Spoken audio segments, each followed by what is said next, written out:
In a world where heaven and hell are at war, the story follows the fate of Amitiel, an archangel who was once a divine warrior but is now trapped in a human body and forced into prostitution in the decaying world of purgatory. When her fellow angel discovers her beaten and drugged in a motel room, it becomes clear how far hell's influence extends. It all started with a revelation about how heaven and hell have fought over purgatory and the souls trapped within it. Each side has sent 7 warriors, which includes archangels from heaven and fallen angels from hell. In order to enter purgatory, they must take on human form. Thus, Gabriel, who's the final one of the 7 archangels, descends into purgatory, where he discovers that hell has already taken control, transforming the realm into a dark, seedy city. He initially struggles to adapt to his human body, but soon gathers himself and embarks on his journey. The scene then cuts to an underground lair where several fallen angels are gathered, including Asmodeus, Balan, and Baliel, along with their leader, Samael. He's giving them a speech, but Baliel doesn't pay attention and even dares to disrespect him. Enraged, Samael swiftly snaps Baliel's neck, killing him on the spot and reducing the number of fallen angels from 7 to 6. Elsewhere, Gabriel arrives at the apartment of the Archangel Michael, who was very close to him, like a brother. But he finds the place abandoned, and on the table, he discovers a handwritten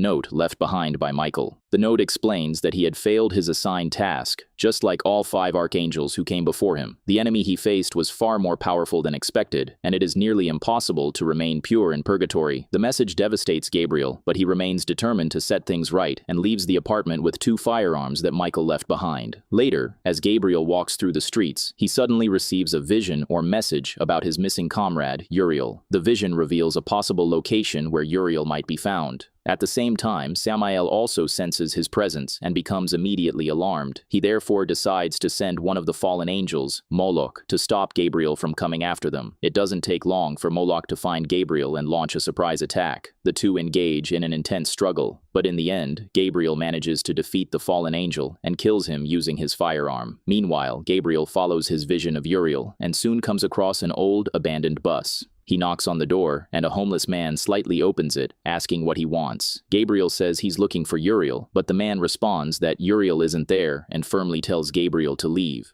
Regardless, the archangel forces his way inside and points a gun at the man, demanding to know Uriel's whereabouts. But the man calmly reveals that he knows an archangel wouldn't harm an innocent civilian. Next, the homeless man finally reveals that he is Uriel, whom Gabriel has been desperately looking for. He explains that when the archangels enter purgatory, they assume human forms and become susceptible to human desires, which slowly drain their strength. Uriel goes on to explain that the enemy they faced was far too powerful, and that even the strongest archangel, Michael, was powerless against him. He warns Gabriel that if they die in purgatory, they will vanish completely and lose their souls. However, Gabriel refuses to give up so easily and suddenly stabs Uriel without warning. Uriel collapses to the ground, bleeding, as Gabriel apologizes and urges him to use his healing power. Uriel is hesitant at first, but realizing he may die, he finally uses his power for the first time in years and heals himself. Elsewhere in the city, Samael confronts one of his comrades, Ahriman, informing him that the angelic presence they've detected is none other than Gabriel. Samael insists they stick to the plan and wait for Gabriel to succumb to the temptations that will weaken him. However, Ahriman doesn't want to wait that long and suggests they should attack him immediately. However, Samael firmly states that, as their leader, he will have the final say in what they do. Meanwhile, Gabriel asks Uriel about the other angels, and the latter reveals that he's heard rumors of another archangel, Raphael, who is still alive. There's also a female archangel, Amitiel, who lost her wings and became mortal. Samael then forced her to work as a prostitute, and she is now only known as Jade. Upon hearing this, Gabriel asks where she is, and Uriel gives him the address of a brothel. He warns Gabriel not to go, insisting that Amitiel has changed, but Gabriel refuses to abandon his kin and sets out. Shortly after, he arrives at a brothel, and then asks for Jade with the receptionist.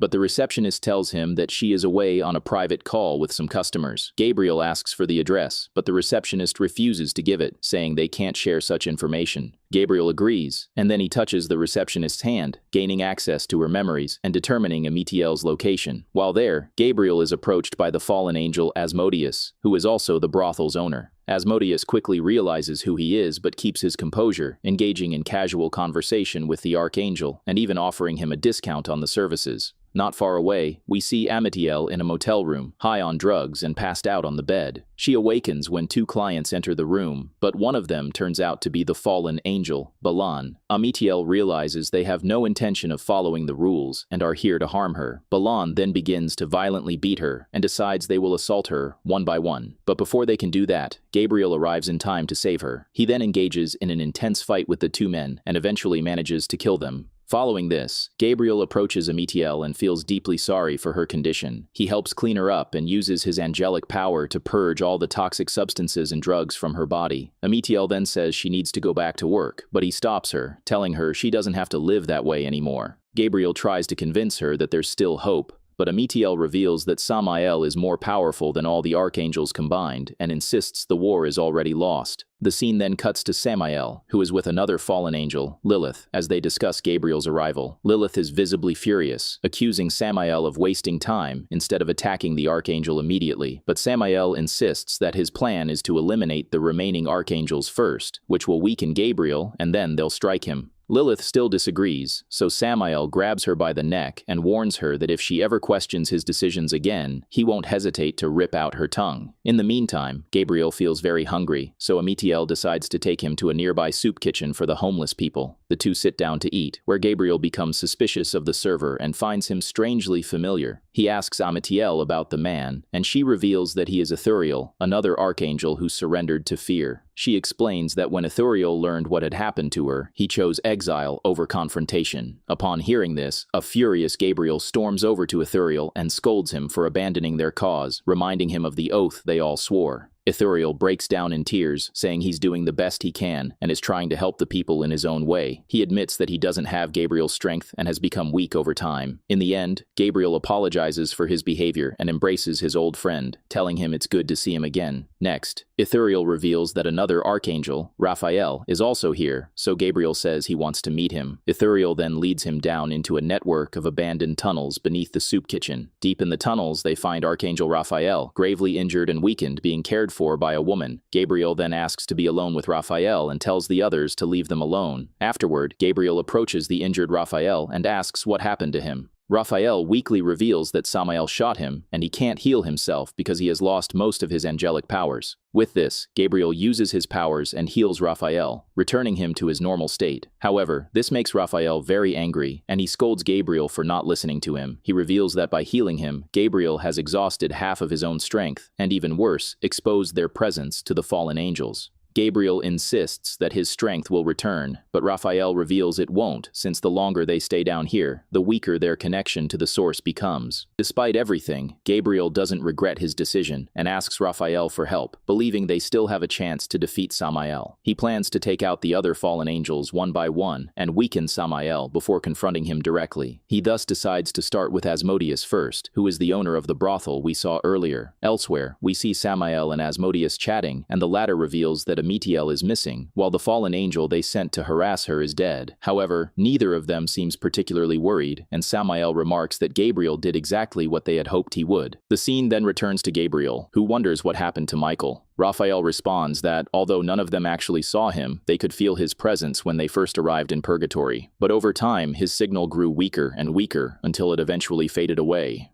Raphael states that he felt a small surge the night Michael fought Samael, but since then, nothing. He tries to comfort a distraught Gabriel, knowing how much Michael meant to him since the two were very close. Gabriel wonders if Samael is really that powerful and why he hasn't attacked him yet. But Raphael has no answer to this. Following this, Gabriel heads back out into the city to find the fallen angels and eliminate them. He soon arrives at a warehouse where Ahriman is overseeing his men as they package illegal drugs for distribution. Ahriman quickly senses Gabriel's presence, arms himself with a gun, and orders his men to prepare before shutting off the lights. Moments later, Gabriel appears, and an intense gunfight breaks out between him and the goons.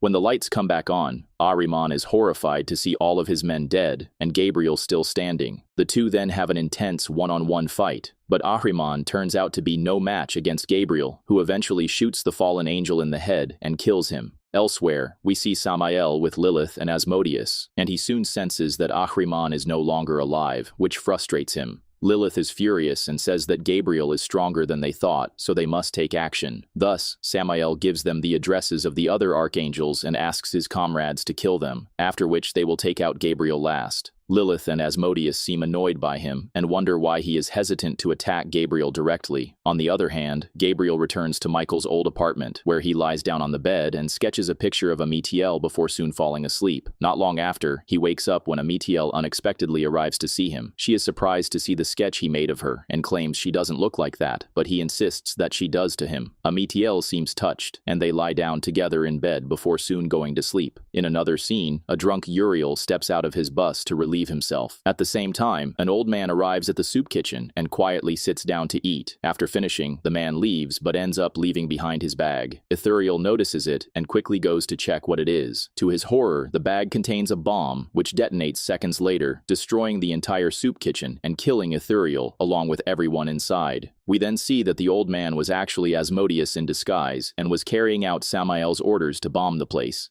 At the same time, Uriel is also brutally shot multiple times by someone from a distance. The scene then cuts to Raphael and his caretaker, who feel the shock of the bombing but remain safe for now, as they are in the tunnel. The two then frantically try to escape before the fallen angels arrive to kill them. Unfortunately, they don't get far, as Samael soon shows up and murders them both. We then return to a wounded Uriel, who is approached by Lilith and fatally shot one last time, sealing his death. Moments later, Gabriel is jolted awake from his sleep and immediately senses the death of 3 angels. Amitiel asks him what happened, but he's devastated and frantically blames himself for the deaths. He then rushes to the soup kitchen and breaks down upon seeing numerous bodies scattered around from the explosion. As he touches one of the victims, who is on the verge of death, he sees a memory of Asmodeus, confirming that he was responsible for the attack. This revelation fills Gabriel with rage, causing his eyes to change from bright blue to fiery brown, the same color as the fallen angels. Fueled by rage, Gabriel heads to the brothel, where he points a gun at the receptionist and demands to know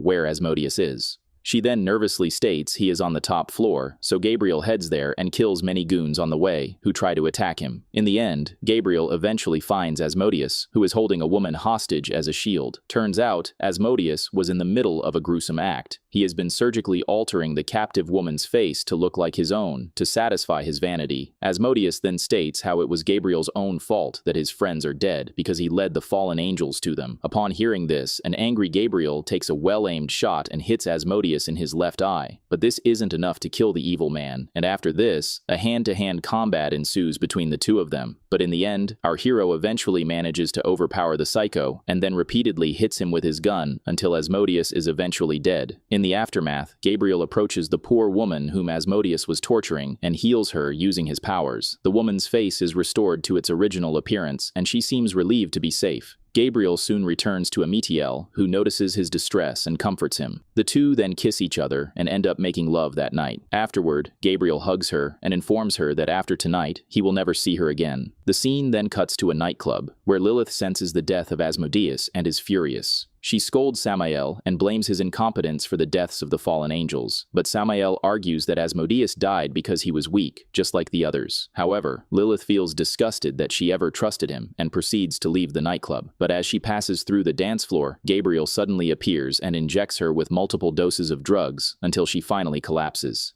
dead. Following this, Gabriel searches every room and corner of the nightclub to look for Samael, but he is nowhere to be seen. Then, all of a sudden, Samael attacks him from behind and manages to disarm him easily. The two then get into an intense fight, which ends with Gabriel being knocked unconscious by Samael. Shortly after, when Gabriel wakes up, he continues looking for Samael and finds him on the rooftop of the building. He points a gun at him, but surprisingly, Samael refuses to fight and just stands there, asking Gabriel to shoot him. He then begins rambling about power and free will, saying he hates being an angel bound to serve others. He claims that in purgatory he has found the freedom to make his own choices. He also reveals how he did all of this for Gabriel and even protected him when other fallen angels tried to kill him. With this, Samael asks Gabriel to abandon his cause and invites him to join him instead, which our hero obviously refuses. Samael reveals how he was the one who taught Gabriel all his knowledge and that he loves him like a brother. At this moment, Gabriel has a shocking realization, and it turns out that Samael is actually his old friend, Michael. Michael then explains how he had killed the real Samael and taken his place. He thus invites Gabriel to defy God's commands, live freely without ties, and rule purgatory together. Regardless, Gabriel refuses his offer, and then the two turn to fight once again. Michael, drawing on his remaining strength, beats Gabriel and finally impales him in the chest with a metal pipe. An injured Gabriel then tells Michael that he loves him but despises who he has become. The The two of them hug, and Gabriel pushes the metal pipe into Michael's body, causing the two men to collapse to the ground. It appears that they will both die, but at the last minute, Michael uses his powers to heal Gabriel's fatal wound, claiming it is his final gift. He then passes away, after which a bright light returns to the city, and Purgatory begins to be cleansed of darkness, indicating that Gabriel has won their battle. In the aftermath, Gabriel is distraught at the loss of his friend, so he shouts up to God and asks if this is what he truly wanted. He no longer believes he deserves to return after everything he's been through, and decides to remain in purgatory as a human. Gabriel then walks to the edge of the rooftop and jumps from the building as the movie comes to an end. Don't forget to like, comment, and subscribe for more of this series.